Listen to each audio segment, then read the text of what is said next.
देवो महेश्वरः गुरुः साक्षात् परं ब्रह्म तस्मै श्री गुरवे नमः। श्रुतिस्मृतिपुराणानाम् आलयं करुणालयं नमामि भगवत्पादशङ्करं लोकशङ्करं शङ्करं शङ्कराचार्यं केशवं बादरायणं सूत्रभाष्यकृतौ वन्दे भगवन्तौ पुनः पुनः। नमामि गौडपादं च शङ्करं श्रीसुरेश्वरं स्वामिनं सच्चिदानन्दमिन्द्रं तं ज्ञानरूपिणे। ओम नारायण नारायण।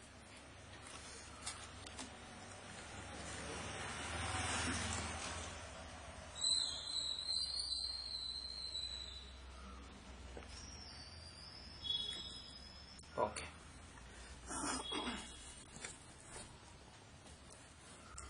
ಈ ನಿಧಿಧ್ಯಾಸನ ವಿಷಯದಲ್ಲಿ ಉತ್ತಮಾಧಿಕಾರಿಗೆ ನೇರಾಗಿ ಸ್ವರೂಪವ ದೃಷ್ಟಿ ಅಂದರೆ ಅಂತಃಕರಣ ದೃಷ್ಟಿ ಇಟ್ಟುಕೊಳ್ಳುವುದೇ ಜಗತ್ತು ಸಂಸಾರ ಅಷ್ಟೇ. ಅಂತಃಕರಣ ದೃಷ್ಟಿ ಅಂದರೆ ತನ್ನನ್ನು ಒಂದು ವೃತ್ತಿ ಮೂಲಕವಾಗಿ ನೋಡುವುದು. ಅಂದರೆ ಪ್ರಮಾತೃತ್ವ ಒಂದು ವೃತ್ತಿ, ಪ್ರಮೇಯ ವೃತ್ತಿ, ಸಂಬಂಧಗಳು ವೃತ್ತಿ, ಕರ್ಮಗಳು ವೃತ್ತಿ, ಇದೆಲ್ಲವೂ ಅಂತಃಕರಣ ವೃತ್ತಿ. ಆದ್ದರಿಂದ ಅಂತಃಕರಣ ಎಂಬುದು ತೋರಿಕೆನೇ ಹೊರತು ಅಂದು ಇರುವಂಥದ್ದಲ್ಲ. ಅಂತಃಕರಣ ಅಂದರೆ ವೇದಾಂತದಲ್ಲಿ ಹೇಳಿರುವ ಅಂತಃಕರಣ ಹೇಳ್ತಾ ಇದ್ದೀವಿ. ಅಂತಃಕರಣ ಅಂದರೆ ಇಡೀ ಅವಸ್ಥಾ. ಅಂತಃಕರಣ ಅಂದರೆ ಇಡೀ ಅವಸ್ಥಾ. ಅದರಲ್ಲಿ ಪ್ರಮಾತೃ, ಪ್ರಮೇಯ, ದೇಹ, ಇಂದ್ರಿಯ, ಮನಸ್ಸುಗಳು, ದೇಶ, ಕಾಲ, ಪಂಚಭೂತಗಳು ಎಲ್ಲ ಇದೆ. ಇಡೀ ಪ್ರಪಂಚ, ಇಡೀ ಅವಸ್ಥಾ. ಇಡೀ ಅವಸ್ಥೆಯೂ ಒಂದು ಮನಸ್ಸೇ. ಈ ಮನಸ್ಸನ್ನು ನಾವು ಹೇಳ್ತಾ ಇದ್ದೀವಿ. ಆ ಮನಸ್ಸೆಲ್ಲ ಅಂದರೆ ಇಡೀ ಅವಸ್ಥಾ ತೋರುವುದೇ ಅವಸ್ಥಾ. ಅವಸ್ಥೆಯಲ್ಲಿ ಇದ್ದೇನೆ ಅನಿಸಿಕೆಯೇ ಅವಸ್ಥಾ ಅಲ್ಲವೇ? ಕನಸಿನಲ್ಲಿ ಇದ್ದೇವೆ, ಕನಸನ್ನು ನೋಡುತ್ತಾ ಇದ್ದೇನೆ ಅನಿಸುವುದೇ ಕನಸು. ಕನಸೇ ಕನಸಿನ ಪ್ರಪಂಚ ಅಷ್ಟೇ ಅಲ್ಲವೇ? ಕನಸಿನಲ್ಲಿ ಇದ್ದೇನೆ ಎಂದು ಅನಿಸಿಕೆಯೇ ಕನಸು. ಆ ಕನಸಿನ ಅವಸ್ಥೆಯೇ ಕನಸಿನ ಪ್ರಪಂಚ. ಆ ಕನಸಿನ ಪ್ರಪಂಚ ಕನಸಿನ ಅವಸ್ಥೆಯಲ್ಲಿದೆ. ಕನಸಿನ ಅವಸ್ಥಾ ನಾನು ಒಂದು ಪ್ರಪಂಚವನ್ನು ಅವಸ್ಥೆಯನ್ನು ನೋಡುತ್ತಾ ಇದ್ದೇನೆ. ನಾನೊಬ್ಬನಿದ್ದನಂತೆ ಅವಸ್ಥೆಯನ್ನು ಅನುಭವಿಸುತ್ತಾ ಇದ್ದನಂತೆ ಅನಿಸಿಕೆಯೇ ಅವಸ್ಥಾ. ಅಂದ್ರೇನು? ಅವಸ್ಥಾ ಎಲ್ಲ ಒಂದು ಮಾನಸಿಕ ವೃತ್ತಿ ಅಷ್ಟೇ. ಒಟ್ಟು ಅವಸ್ಥಾ, ಒಟ್ಟು ಪ್ರಪಂಚ ಅವಸ್ಥಾ ಆಯಿತು. ಒಟ್ಟು ಅವಸ್ಥಾ ಒಂದು ಅನುಭವ ಪ್ರತ್ಯಯವಾಯಿತು. ಆ ಅನುಭವ ಪ್ರತ್ಯಯದ ರಹಸ್ಯವೇನು? ಆ ಅನುಭವ ಪ್ರತ್ಯಯದ ಮೂಲವೇನೆಂದರೆ ಒಂದು ಅವಸ್ಥೆಯನ್ನು ನೋಡ್ತಾ ಇದ್ದೇನೆ ಎಂದು ಅನಿಸುವುದೇ ಅಷ್ಟೇ. ಅದೆಲ್ಲ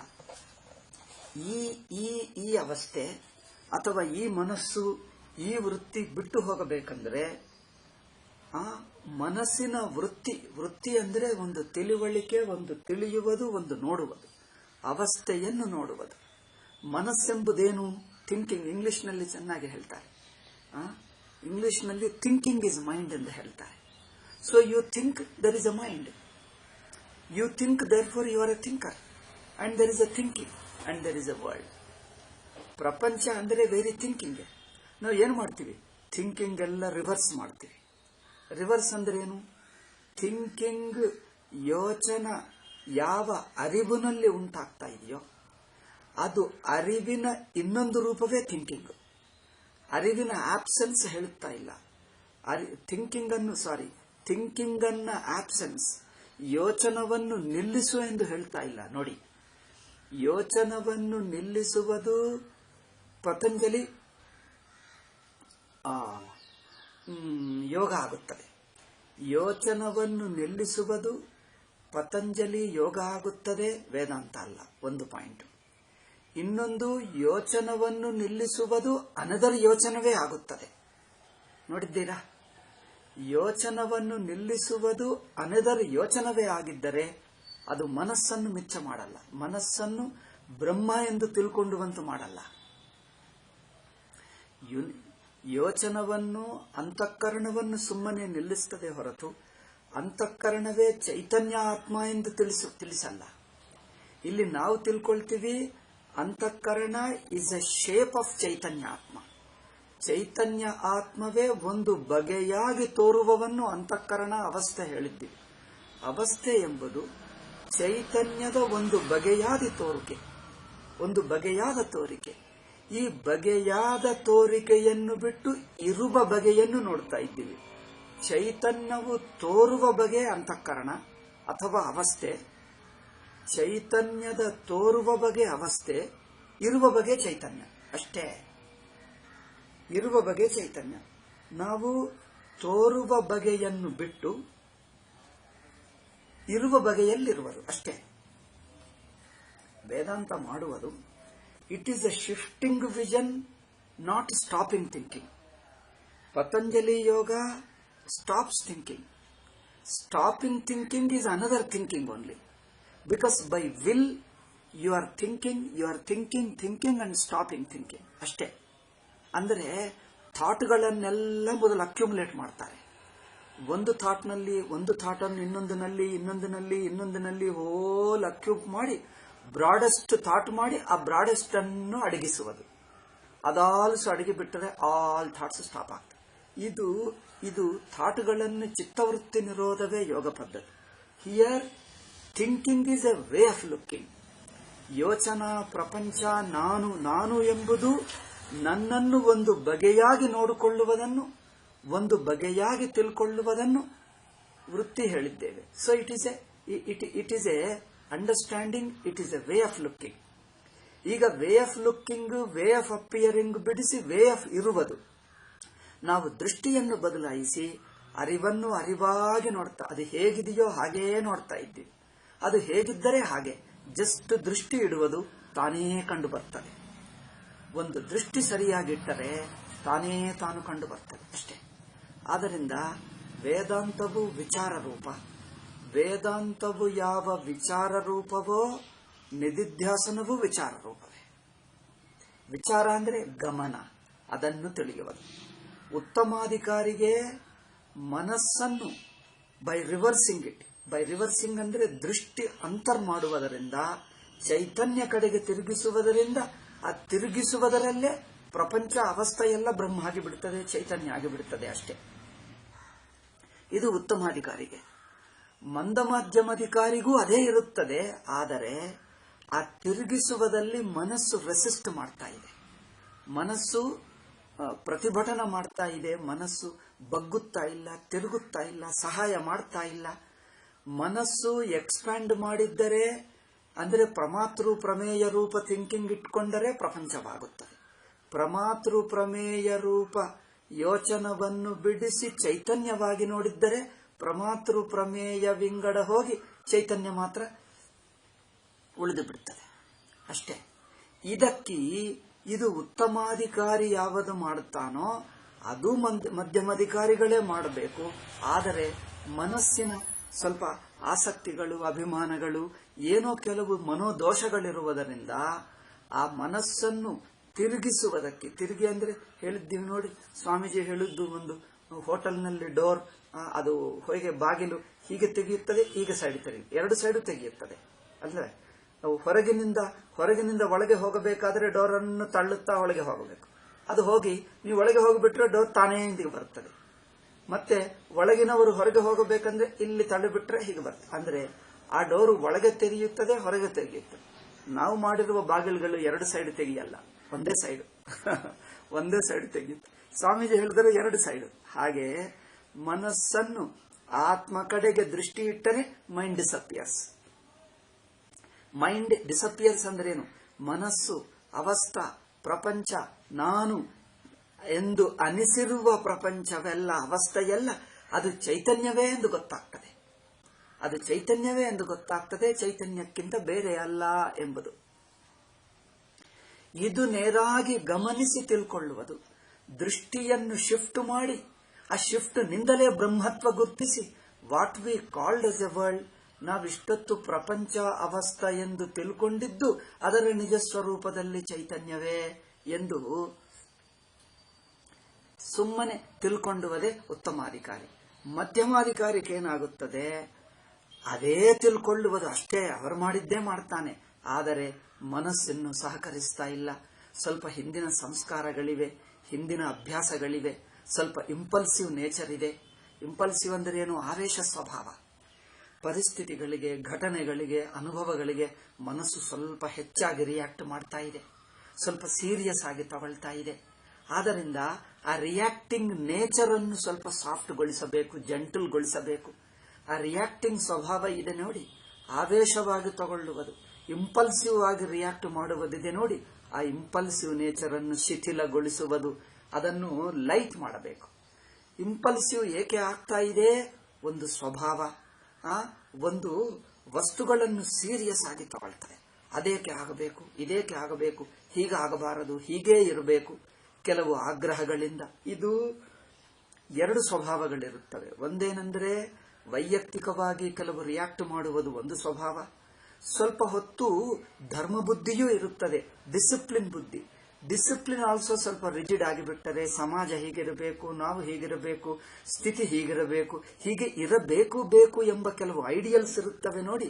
ಆ ideals may be good from the world stand point, but ಅದು ಮನಸ್ಸಿಗೆ ಹಿಡ್ಕೊಂಡು ಬಿಟ್ಟಿತಲ್ಲ, ಹೀಗಿರಬೇಕು ಎಂಬುದು. ಇರಬೇಕು ಅಂದ್ರೆ ಏನಾಗ್ತದೆ?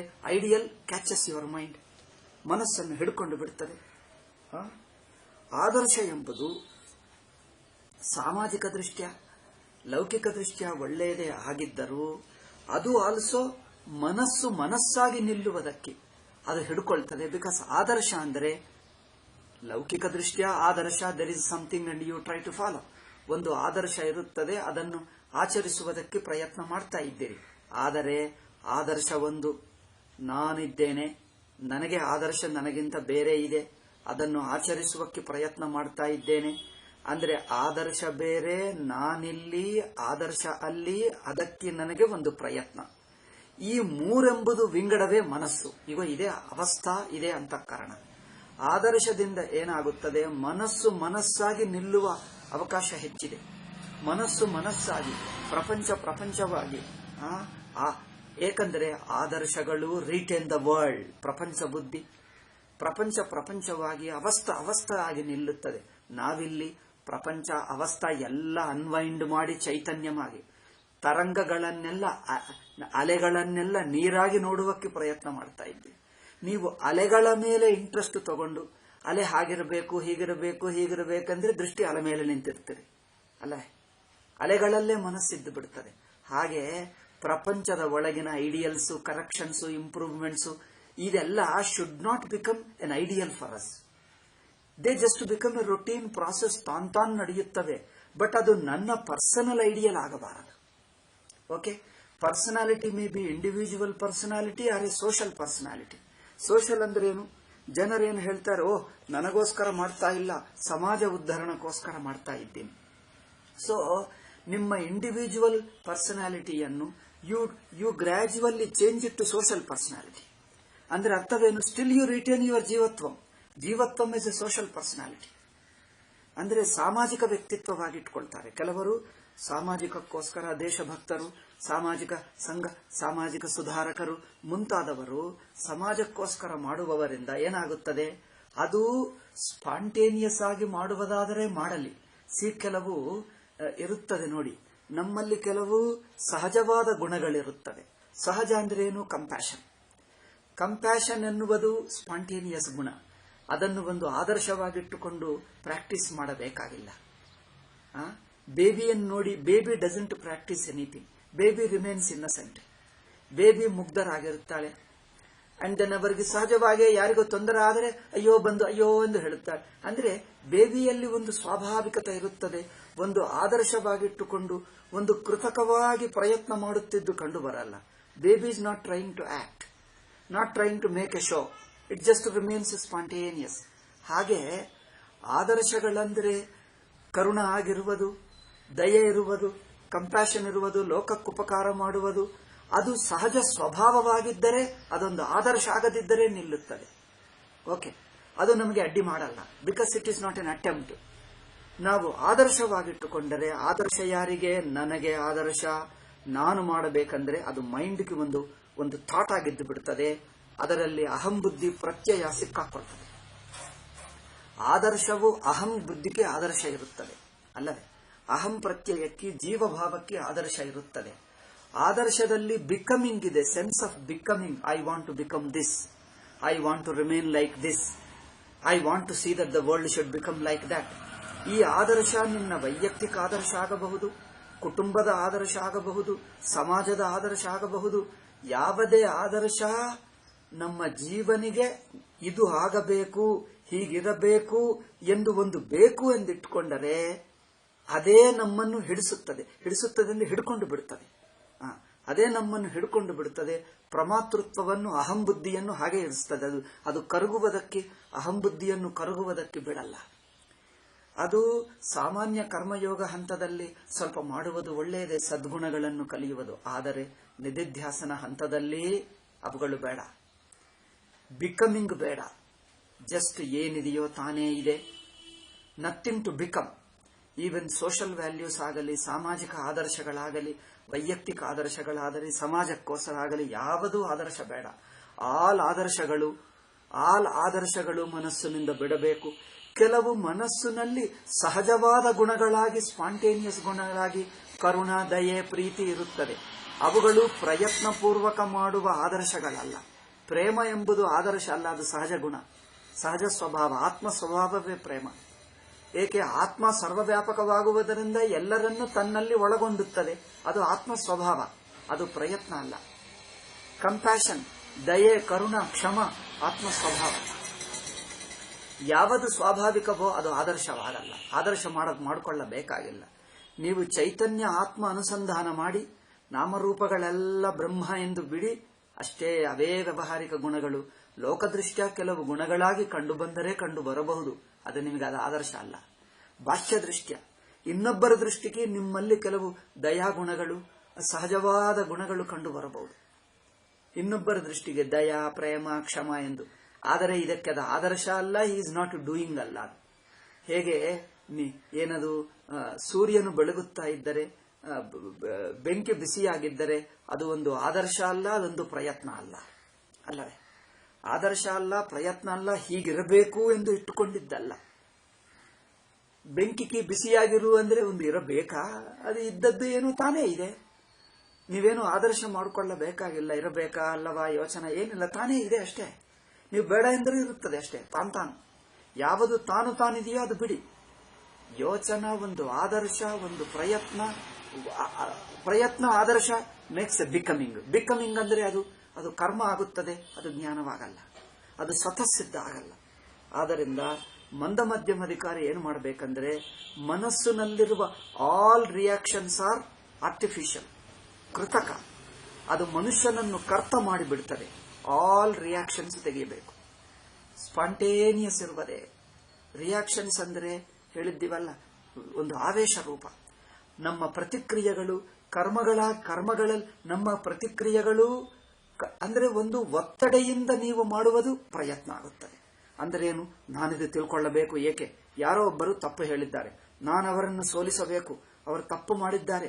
ನಮ್ಮನ್ನು if you feel challenged by somebody, ಪರಿಸ್ಥಿತಿಯಿಂದ ಚಾಲೆಂಜ್ ಅಂದ್ರೆ ಇಫ್ ಯು ಫೀಲ್ ಚಾಲೆಂಜ್, ನಿಮ್ಮ ಮೇಲೆ ಒತ್ತಡ ಬಂತು. ಒತ್ತಡ ಬಂದರೆ ಜೀವಭಾವ ಉಳಿಯುತ್ತದೆ, ಕರ್ತೃತ್ವ ಉಳಿಯುತ್ತದೆ. You don't feel challenged by anything on the earth. ಒಳ್ಳೆಯದಾಗಲಿ ಕೆಟ್ಟದಾಗಲಿ ನಮ್ಮನ್ನು ಪ್ರೆಷರ್ ಮಾಡಲ್ಲ, ಒತ್ತಡನೇ ಮಾಡಲ್ಲ, ಒತ್ತಾಯ ಮಾಡಲ್ಲ. You feel spontaneous and natural. ಬೇಬಿಗೆ ನೀವು ಮಾಡಕ್ಕಾಗ್ತದ? ಇಲ್ಲಿ ಬಾ ಎಂದು 10 ಸಲ ಹೇಳಿದ್ರೆ ಬೇಬಿ ಬರುವುದೇ ಅಲ್ಲ. ತನಗೆ ಮೂಡ್ ಬಂದರೆ ಬರುತ್ತದೆ, ಇಲ್ಲದಿದ್ರೆ ಬರಲ್ಲ. ಜನರು ಹೇಳ್ತಾರೆ ಇಲ್ಲಿ ಬಾ ಇಲ್ಲಿ ಎಂದು ಏನೋ ತೋರಿಸ್ತಾರೆ, ಏನೋ ಮಾಡ್ತಾರೆ. ಆ ಬೇಬಿ ತನ್ನ ಮೂಡಿದ್ದರೆ ಬರ್ತದೆ, ತನ್ನ ಒಳಗಿನಿಂದ ಬರಬೇಕಂದ್ರೆ ಬರುತ್ತದೆ, ಇಲ್ಲದಿದ್ರೆ ಬರಲ್ಲ. ನೀ ಏನೇ ಮಾಡು ಅಂದ್ರೇನು? ನೀವು ಹೊರಗಿನದು ಎಷ್ಟು ಪ್ರಯತ್ನ ಮಾಡಿದರೂ you can not create a pressurise a baby. ಹೊರಗಿನಿಂದ ಪ್ರೆಷರ್ ಮಾಡಕ್ಕೆ ಆಗಲ್ಲ ಅಲ್ಲವೇ?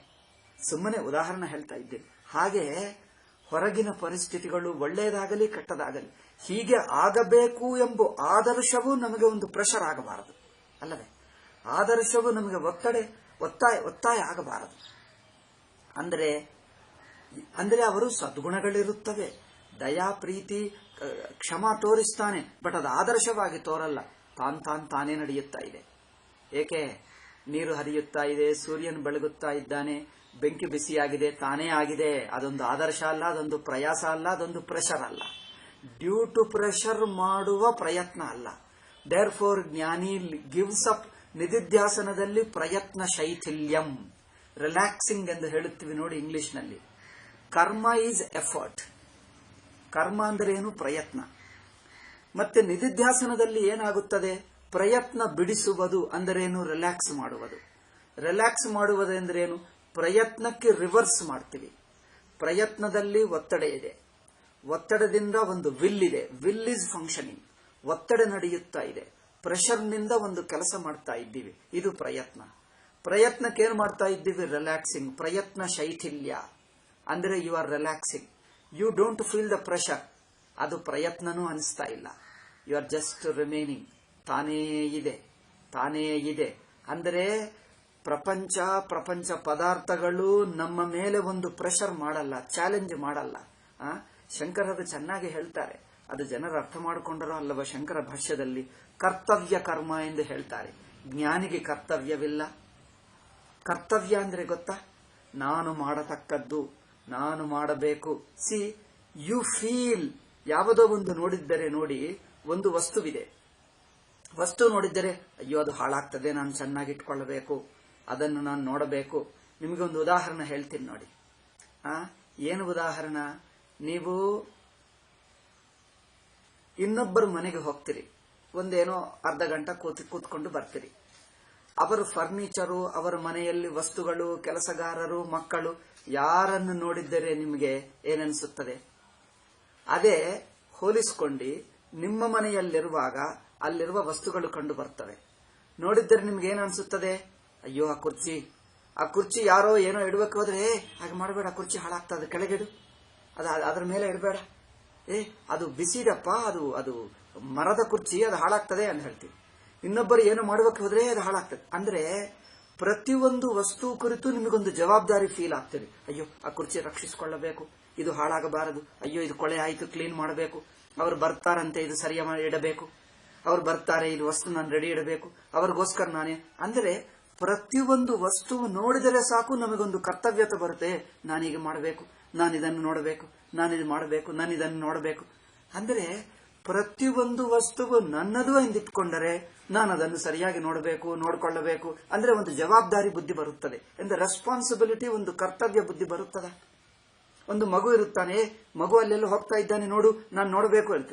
ನೀವು ಇನ್ನೊಬ್ಬರ ಮನೆಗೆ ಹೋಗ್ತೀರಿ, ಆ ಮಗು ಇಲ್ಲಿಂದ ಎಲ್ಲಿ ಹೋಗ್ತಾ ಇದ್ದಾನೆ, ನೀವು ಅನ್ಸ್ತಾರೆ ಅಯ್ಯೋ ಆ ಮಗು ಹೊರಗೆ ಹೋಗ್ತಾ ಇದ್ದಾನೆ, ನಾವು ನೋಡಬೇಕು. ಮಗು ಕುರ್ಚಿಯಲ್ಲಿದ್ದಾನೆ, ಕೆಳಗೆ ಬೀಳುತ್ತಾನೆ, ನೋಡಬೇಕು. ನಿಮಗೆ ಜವಾಬ್ದಾರಿ ಇರುತ್ತದೆ. ಜವಾಬ್ದಾರಿ, ಒಂದು ಕರ್ತವ್ಯ, ಒಂದು ರೆಸ್ಪಾನ್ಸಿಬಿಲಿಟಿ ಇದ್ದರೆ ದಟ್ ಕ್ರಿಯೇಟ್ಸ್ ಎ ಟೆನ್ಷನ್. ನಿಮ್ಮನ್ನು ಪ್ರಯತ್ನಕ್ಕೆ ತಳ್ಳುತ್ತದೆ, ಪ್ರಯತ್ನ ಮಾಡಿಸುತ್ತದೆ ನಿಮ್ಮಿಂದ, ಅಲ್ಲವೇ? ವಸ್ತು ನೋಡಿದರೆ ಅಬ್ಬಾ ಇದು ತುಂಬಾ ದಿವಸ ಆಯ್ತಪ್ಪ, ಇದು ಕೊಳೆ ಆಯ್ತದೆ, ಕ್ಲೀನ್ ಮಾಡಬೇಕು. ಇದು ನೋಡಿದರೆ ಅಬ್ಬಾ ಇದು ಮಾಡಿ, ಯಾವುದು ನೋಡಿದ್ದರೆ, ವಸ್ತು ನೋಡಿದ್ದರೆ ಸಾಕು ಅದು ನಿಮಗೆ ಒಂದು ಕರ್ತವ್ಯವನ್ನು ನೆನಪಿಸುತ್ತದೆ. ಇದು ಮಾಡು ಎಂದು ಹೇಳುತ್ತಿದ್ದಂತೆ ಅನಿಸುತ್ತದ ಅಲ್ವಾ? ಅಯ್ಯೋ ನಾನಿದು ಮಾಡಬೇಕು, ಅಯ್ಯೋ ನಾನಿದು ನೋಡಬೇಕು, ಇದು ಆಗಲಿಲ್ಲ, ಇದು ಆಗಬೇಕು, ಇದು ಆಗಲ್ಲ. ಈಗ ಇದೆಲ್ಲ ಪ್ರತ್ಯಯಗಳು ಮನಸ್ಸಿನಲ್ಲಿ ಹುಟ್ಟುತ್ತಾ ಇವೆ. ಕರ್ತವ್ಯ ಪ್ರತ್ಯಯ, ನಾನಿದು ಮಾಡಬೇಕು, ಅದು ಮಾಡಬೇಕು, ಇದು ಮಾಡಬೇಕು. ಇದೇನು? ಕರ್ತವ್ಯ ಪ್ರತ್ಯಯ. ಶಂಕರಾಚಾರ್ಯರು ಹೇಳ್ತಾರೆ ಅದು ಕರ್ಮ. ಆ ಕರ್ತವ್ಯ ಪ್ರತ್ಯಯಗಳು ಹೃದಯದಿಂದ ಹುಟ್ಟುತ್ತಾ ಇವೆ. ನೋಡಿದರೆ ಸಾಕು ಅಮ್ಮ ಅದು ಮಾಡಬೇಕು, ಇದು ಮಾಡಬೇಕು. ನಿಮ್ಮ ಮನನ್ನು ನೋಡಿದರೆ ಸಾಕು, ನೀವು ಹೊರಗೆ ಹೋದರೆ ಅದು ಲಾಕ್ ಮಾಡಬೇಕು, ಲಾಕ್ ಮಾಡಿದ್ದೀಯಾ ನೋಡಿ ಸರಿಯಾಗಿ ಅನ್ಸುತ್ತೆ. ಅದೇ ಇನ್ನೊಬ್ಬರ ಮನೆಗೆ ಹೋಗ್ತೀರಿ, ಆ ಬಾಗಿಲು ಹಾಗೇ ಇದೆ, ಅಯ್ಯೋ ಅದು ಮುಚ್ಚಲಿಲ್ಲ ಅನ್ಸುತ್ತದೆ. ಅವರದು ನೋಡ್ಕೊಳ್ತಾರೆ, ನೀವೇನು ಮಾಡಲ್ಲ, ನೋಡುವುದೇ ಅಲ್ಲ. ಬಾಗಿಲು ತೆಗೆದಿದ್ದರೋ ಮುಚ್ಚಿದ್ದರೋ, ಕೆಳಗೆ ಇದೆಯೋ ಮೇಲೆ ಇದೆಯೋ, ಕುರ್ಚಿ ಮೇಲೆ ಇದೆಯೋ ಕುರ್ಚಿ ಕೆಳಗಿದೆಯೋ, ಯಾವುದು ನೋಡಲ್ಲ. ಏಕೆ? ಅದು ಅವರದು ಅವ್ರು ನೋಡ್ಕೊಳ್ತಾರೆ. ಅದು ನೋಡಿದ್ದರೆ ಅದಕ್ಕೋಸ್ಕರ ಇನ್ನೊಬ್ಬರ ಮನೆಯಲ್ಲಿ ಕೂತಿರುವಾಗ ಯಾವ ಟೆನ್ಷನ್ ಇಲ್ಲ, ರಿಲ್ಯಾಕ್ಸ್ ಆಗಿರ್ತೀರಿ, ಅಲ್ಲವೇ? ಯಾವ ಟೆನ್ಷನ್ ಇಲ್ಲ.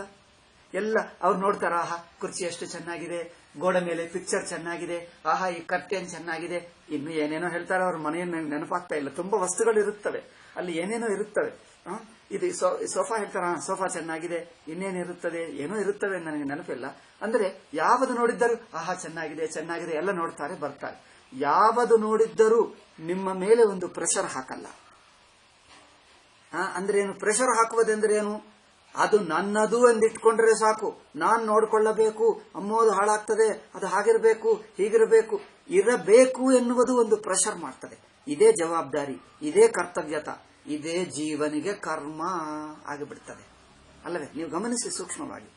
ಅದೇ ಇನ್ನೊಬ್ಬರ ಮನೆಗೆ ಹೋಗ್ತೀರಿ ಅಥವಾ ರೈಲ್ವೆ ಸ್ಟೇಷನ್ ನಲ್ಲಿ ಕೂತಿರ್ತೀರಿ, ಅಲ್ಲಿಂದ ಯಾರೋ ಬರುತ್ತದೆ, ಇಲ್ಲಿಂದ ಯಾರೋ ಬರುತ್ತದೆ, ಏನೋ ಆಗ್ತದೆ, ಯಾವುದು ಹೇಗಿರಬೇಕು ನೀವು ನೋಡ್ತೀರಾ?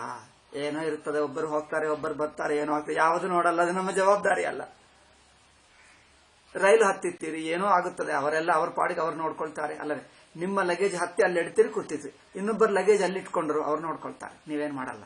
ಅಂದ್ರೆ ಒಂದು ವಸ್ತುವನ್ನು ನೋಡಿದ ತಕ್ಷಣವೇ ಅದು ನನ್ನದು ಆಗದಿದ್ದರೂ ಅದರ ಕುರಿತು ನಿಮಗೇನೋ ಒಂದು ಆದರ್ಶ ಇದ್ದರೆ, ಇದು ಭಾರತ ದೇಶ ನೋಡಿದ್ದರೆ ಏನನ್ಸುತ್ತದೆ? ಅಯ್ಯೋ ಇದು ಭಾರತ ದೇಶ ಹೀಗಿರಬೇಕು ಅನ್ಸುತ್ತೆ.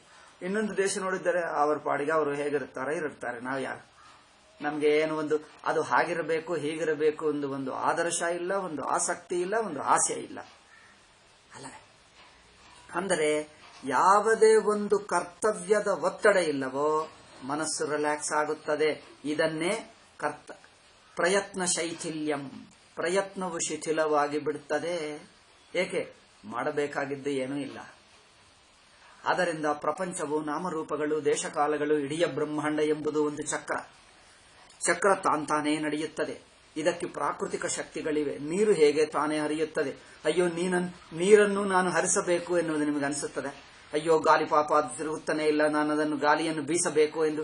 ಗಾಳಿಗೆ ನೀವು ಬೀಸ್ತೀರಾ, ತಳ್ಳಿತೀರಾ? ಗಾಳಿ ತಾನೇ ಬೀಸ್ಕೊಳ್ತದೆ, ನೀವೇನು ಚಿಂತೆ ಮಾಡಬೇಕಾಗಿಲ್ಲ. ನೀರು ಹರಿಯಬೇಕಂದ್ರೆ ನೀವೇನು ಚಿಂತೆ ಮಾಡ್ತೀರಾ? ನೀರು ತಾನೇ ಹರಿಯುತ್ತದೆ. ನಿಂತರೆ ನಿಲ್ಲುತ್ತದೆ, ನಿಂತರೆ ನಿಲ್ಲುತ್ತದೆ, ನಿಲ್ಲಿದರೆ ನಿಲ್ಲುತ್ತದೆ, ಹೋದರೆ ಹೋಗುತ್ತದೆ. ಅದು ತಾನು ನೋಡ್ಕೊಳ್ತದೆ, ನಾವೇನು ನೋಡಬೇಕಾಗಿಲ್ಲ. ಅಯ್ಯೋ ಸೂರ್ಯನ ಉದಯವಾಗಬೇಕು ಎಂದು ನಮಗೆ ಟೆನ್ಷನ್ ಇರುತ್ತದ? ಸೂರ್ಯನ ಉದಯ ಮಾಡಬೇಕು ಆಗಬೇಕು, ಅವರು ನೋಡ್ಕೊಳ್ತಾರೆ. ಅಂದರೆ ಪ್ರಕೃತಿಯನ್ನು ನೋಡಿದ್ದರೆ ಪಂಚಭೂತಗಳು, ಮರಗಿಡಗಳು ಬೆಳೆಯಬೇಕು.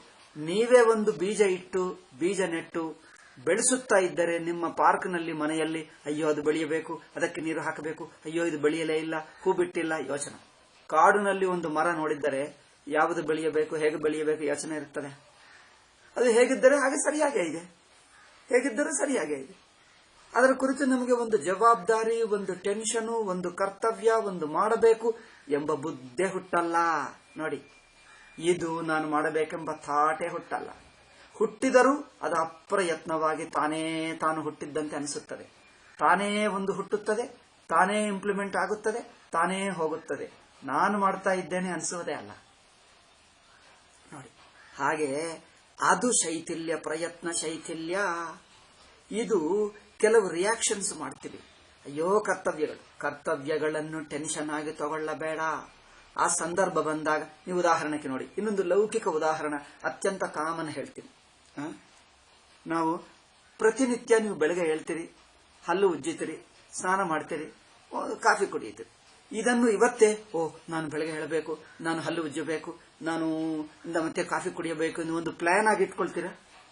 ಒಂದು ಯೋಚನಾ, ಒಂದು ಪ್ಲಾನ್ ಆಗಿ ಇಟ್ಕೊಳ್ತೀರಾ? ಅದು ಯೋಚನೆ ಏನು? ಡೈಲಿ ನಡೆಯುವುದಲ್ಲವೇ ರೊಟೀನು, ಅದಕ್ಕೊಂದು ಪ್ಲಾನ್ ಇಟ್ಕೊಳ್ತೀವಿ. ಬೇರೆ ಎಲ್ಲಿಯಾದರೂ ಊರಿಗೆ ಹೋಗಬೇಕು, ಟಿಕೆಟ್ ಕೊಂಡುಕೊಳ್ಳಬೇಕಂದ್ರೆ ಪ್ರತ್ಯೇಕವಾಗಿ ಅದನ್ನು ಯೋಚನೆ ಮಾಡಿ ಕೆಲಸ ಇಟ್ಕೊಳ್ತೀವಿ. ಯಾವುದು ರೊಟೀನ್ ನಡೆಯುತ್ತದೋ, ಡೈಲಿ ನಡೆಯುವ ಕೆಲಸ, ಆ ಸಮಯ ಬಂದರೆ ಅದೇ ಮಾಡಿಬಿಡ್ತೀವಿ ಅಷ್ಟೇ. ಆ ಸಮಯ ಬರ್ತದೆ, ಅಲ್ಲಿಗೆ ಹೋಗ್ತೀವಿ, ಹಾಗೆ ಮಾಡಿಬಿಡ್ತೀವಿ. ನಾನು ಡೋರ್ ತೆಗೆಯಬೇಕು, ಮತ್ತೆ ಡೋರ್ ಮುಗಿಯಬೇಕು, ಇದೆಲ್ಲ ಒಂದು ಪ್ಲಾನ್ ಆಗಿ ಇಟ್ಕೊಳ್ತೀರಾ? ಆ ಸಮಯ ಬಂದಾಗ ತಾನೇ ನಡೆಯುತ್ತೆ, ತಾನೇ ಹೋಗ್ತದೆ ಅಷ್ಟೇ. ಅದನ್ನು ಒಂದು ಸಂಕಲ್ಪವಾಗಿ ಮಾಡಿಕೊಳ್ಳಲ್ಲ. ಹಾಗೆ ಇಡೀ ಜೀವನವು ಒಂದು ಸಂಕಲ್ಪವಾಗಿ ಮಾಡಿಕೊಳ್ಳುವುದು ಬೇಡ. ಆ ಸಮಯ ಬಂದರೆ ತಾನೇ ನಡೆಯುತ್ತದೆ. ಆ ಯಾವ ಸಮಯಕ್ಕೆ ಯಾವುದು ಮಾಡಬೇಕೋ ಅಲ್ಲಿ ತಾನೇ ಐಡಿಯಾ ಬರುತ್ತದೆ, ಮಾಡ್ತೀವಿ, ಮುಂದೆ ಹೋಗ್ತೀವಿ ಅಷ್ಟೇ. ಅಂದ್ರೆ ಒಂದು ತಾನೇ ನೀರು ಹರಿಯುತ್ತಾ ಇದ್ದಂತೆ, ಗಾಳಿ ಬೀಸುತ್ತಾ ಇದ್ದಂತೆ, ಮಳೆ ತಾನೇ ಆಗುತ್ತಾ ಇದೆ. ನಾವು ಮಳೆಯನ್ನು ಮಾಡಿಸ್ತೀವಾ? ಮಾಡಿದರೆ ಬೇಡ ಹೇಳ್ತೀವಾ? ನೋಡ್ತೀವಿ, ತಾನೇ ಬಂದರೆ ತಾನೇ ಬರುತ್ತದೆ, ತಾನೇ ಹೋದರೆ ತಾನೇ ಹೋಗ್ತದೆ, ಯಾವುದೇ ಏನು ಮಾಡಲ್ಲ. ಹಾಗೆ ನಮ್ಮ ಜೀವನ, ನಮ್ಮ ಕೆಲಸ, ನಮ್ಮ ದೇಹ, ಇಂದ್ರಿಯ, ಮನಸ್ಸುಗಳೆಲ್ಲ ತಾವೇ ತಾನಿವೆ. ಮನಸ್ಸು ತಾನೇ ತಾನು ಯೋಚನೆ ಮಾಡ್ತಾ ಇದೆ, ತಾನೇ ತಾನು ಮಾಡ್ತಾ ಇದೆ, ನಾನು ಸಾಕ್ಷಿಯಾಗಿದ್ದೇನೆ ಪಕ್ಕ. ಇದು ಯಾವಾಗ ನಮಗೆ ಪ್ರೆಷರ್ ಆಗ್ತದಂದ್ರೆ, ಆ ಮನಸ್ಸು ನಾನು ಎಂದು ಅಭಿಮಾನ ಇಟ್ಕೊಂಡರೆ ಮನಸ್ಸಿನ ಯೋಚನೆಗಳೆಲ್ಲ ನನಗೆ ಅಂಟುಕೊಳ್ತವೆ ಅಲ್ಲವೇ? ಮನಸ್ಸಿನ ಸಂಕಲ್ಪಗಳು, ಯೋಚನೆಗಳು, ಆದರ್ಶಗಳು ನನಗೆ ಆಗಿಬಿಟ್ಟರೆ ಟೆನ್ಷನ್ ಶುರುವಾಗ್ತದೆ. ಆದ್ದರಿಂದ ಟೆನ್ಷನ್ ಬಿಡಿಸುವುದು ಸರಿಯಾಗಿದೆ. ಇದು ನಿಧಿಧ್ಯಾಸನ ಮಟ್ಟದ ಟೆನ್ಷನ್ ಬಿಡಿಸುವುದು. ಲೌಕಿಕರ ಟೆನ್ಷನ್ ಬಿಡಿಸುವುದು ಒಂದು ಬಗೆ, ಧರ್ಮಾಚರಣ ಮಟ್ಟದಲ್ಲಿ ಟೆನ್ಷನ್ ಬಿಡಿಸುವುದು ಒಂದು ಬಗೆ, ಕರ್ಮಯೋಗದಲ್ಲಿ ಟೆನ್ಷನ್ ಬಿಡಿಸುವುದು ಇನ್ನೊಂದು ಬಗೆ, ಉಪಾಸನದಲ್ಲಿ ಟೆನ್ಷನ್ ಬಿಡಿಸುವುದು ಇನ್ನೊಂದು ಬಗೆ, ತತ್ವ ವಿಚಾರದಲ್ಲಿ ನಿಧಿಧ್ಯಾಸನದಲ್ಲಿ ಟೆನ್ಷನ್ ಬಿಡಿಸುವುದು ಇನ್ನೊಂದು ಬಗೆ. ನೋಡಿ, ಎಲ್ಲ ಟೆನ್ಷನ್ ಒಂದು ಬಗೆ ಅಲ್ಲ. ಇದು ಅತ್ಯಂತ ಸೂಕ್ಷ್ಮ ಮಟ್ಟದ್ದು, ಇದು ಅತಿ ಸೂಕ್ಷ್ಮ. ನಿಧಿಧ್ಯಾಸನ ಹಂತದಲ್ಲಿ ಸುಮ್ಮನೆ ಸಾಕ್ಷಿಯಾಗಿರುವುದು, ಯಾವುದು ಪ್ರೆಷರ್ ಅನ್ಸಲ್ಲ. ಯಾವ ವಸ್ತು ನೋಡಿದ್ದರೂ ನಿಮಗೆ ಕರ್ತವ್ಯ ಎಂದು ಪ್ರೆಷರ್ ಬರಬಾರದು. ಅದು ಹಗುರವಾಗಿ ನೋಡ್ತೀವಿ. ಬೇಬಿ ನೋಡು, ಎಲ್ಲ ನೋಡ್ತಾನೆ. ಕೆಳಗೆ ಬಿದ್ದರೂ ಅಯ್ಯಯ್ಯೋ ಬಿದ್ದಿದೆ ಎಂದು ನೀವು ಅನ್ಕೊಳ್ತೀರಿ. ಆ ಮಗು ಅದು ನೋಡ್ತಾನೆ, ಕೆಳಗೆ ಬಿದ್ದಿದೆ ಎಂದು ನಗುತ್ತಾನೆ. ನಮ್ಗೇನನ್ಸುತ್ತೆ, ಅಯ್ಯೋ ಬಿದ್ದಿದೆ ಎಂದು ನಮಗೆ ಟೆನ್ಷನ್. ಮಗುಗೆ ಟೆನ್ಷನ್ ಅಲ್ಲ, ಅದು ನೋಡ್ತಾಳೆ, ಓ ಬಿದ್ದಿದೆ ಎಂದು ನಗುತ್ತಾನೆ, ಅದು ನೋಡ್ತಾನೆ. ಅಂದ್ರೆ ಯಾವ ವಸ್ತು ಅವರಿಗೆ ಒತ್ತಾಯ ಮಾಡಿ ಒಂದು ಕರ್ತವ್ಯ ಭಾವವನ್ನು ಸೃಷ್ಟಿ ಮಾಡಲ್ಲ. ಆ ಕರ್ತವ್ಯ ಭಾವವೇ ಕರ್ತೃತ್ವ ಬುದ್ಧಿ, ಆ ಕರ್ತೃತ್ವ ಬುದ್ಧೇ ಜೀವ ಬುದ್ಧಿ, ಜೀವ ಬುದ್ಧಿ ಅಂತಃಕರಣ ಅಧ್ಯಾಸ ಅಲ್ಲವೇ?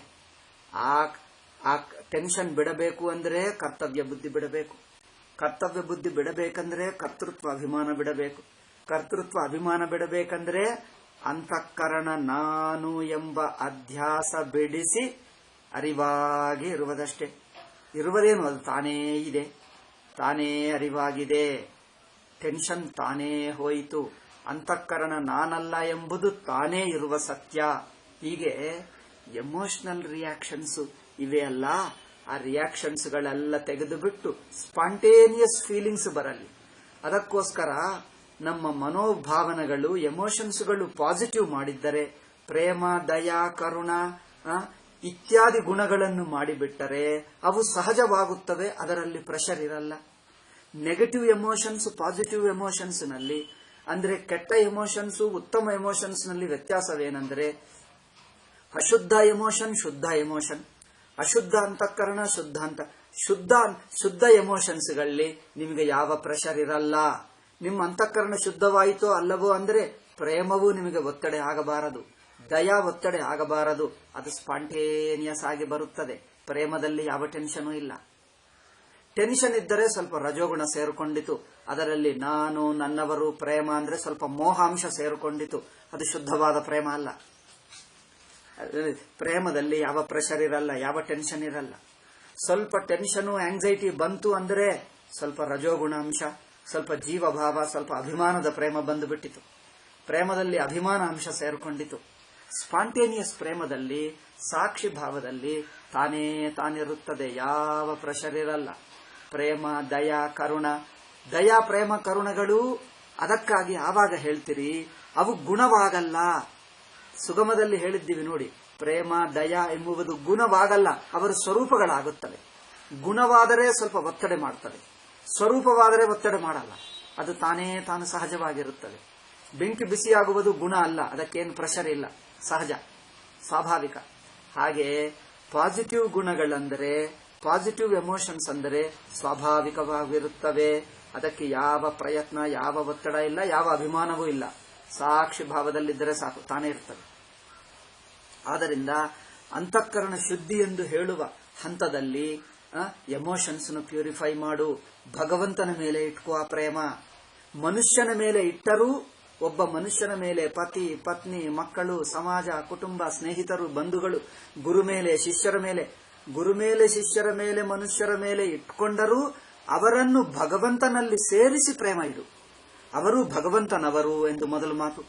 ನಂತರ ಭಗವಂತನ ಒಂದು ಅಂಗಗಳು, ಅವಯವಗಳು, ನಂತರ ಭಗವಂತನ ಅವತಾರಗಳೇ, ಭಗವಂತನ ರೂಪಗಳೇ, ಕೊನೆಗೂ ಸೇಮ್ ಭಗವಂತರೇ ಅಂದು ಮಾಡಿಬಿಟ್ಟರೆ ಆ ಪ್ರೇಮ ವೈಯಕ್ತಿಕ ಪ್ರೇಮ, ಮನುಷ್ಯರ ಪ್ರೇಮ ಆಗಬಾರದು. ಆ ಪ್ರೇಮಗಳೆಲ್ಲ ನ್ಯಾಚುರಲ್, ಸ್ವಾಭಾವಿಕ ಆಗಬೇಕು. ಅದರಲ್ಲಿ ಯಾವ ಒತ್ತಡ, ಯಾವ ಪ್ರಯತ್ನ, ಯಾವ ಆಯಾಸ ಇರಬಾರದು ಅಲ್ಲ. ಆದ್ದರಿಂದ ಎಮೋಷನ್ ಶುದ್ಧಿ ಆಗಬೇಕಂದ್ರೆ ಭಗವತ್ ಪ್ರೇಮ, ಭಕ್ತಿ ಹೇಳಿದ್ದಾರೆ. ಸೊ ದಟ್ ಪ್ರೇಮ should not tax you, should not pressurise you.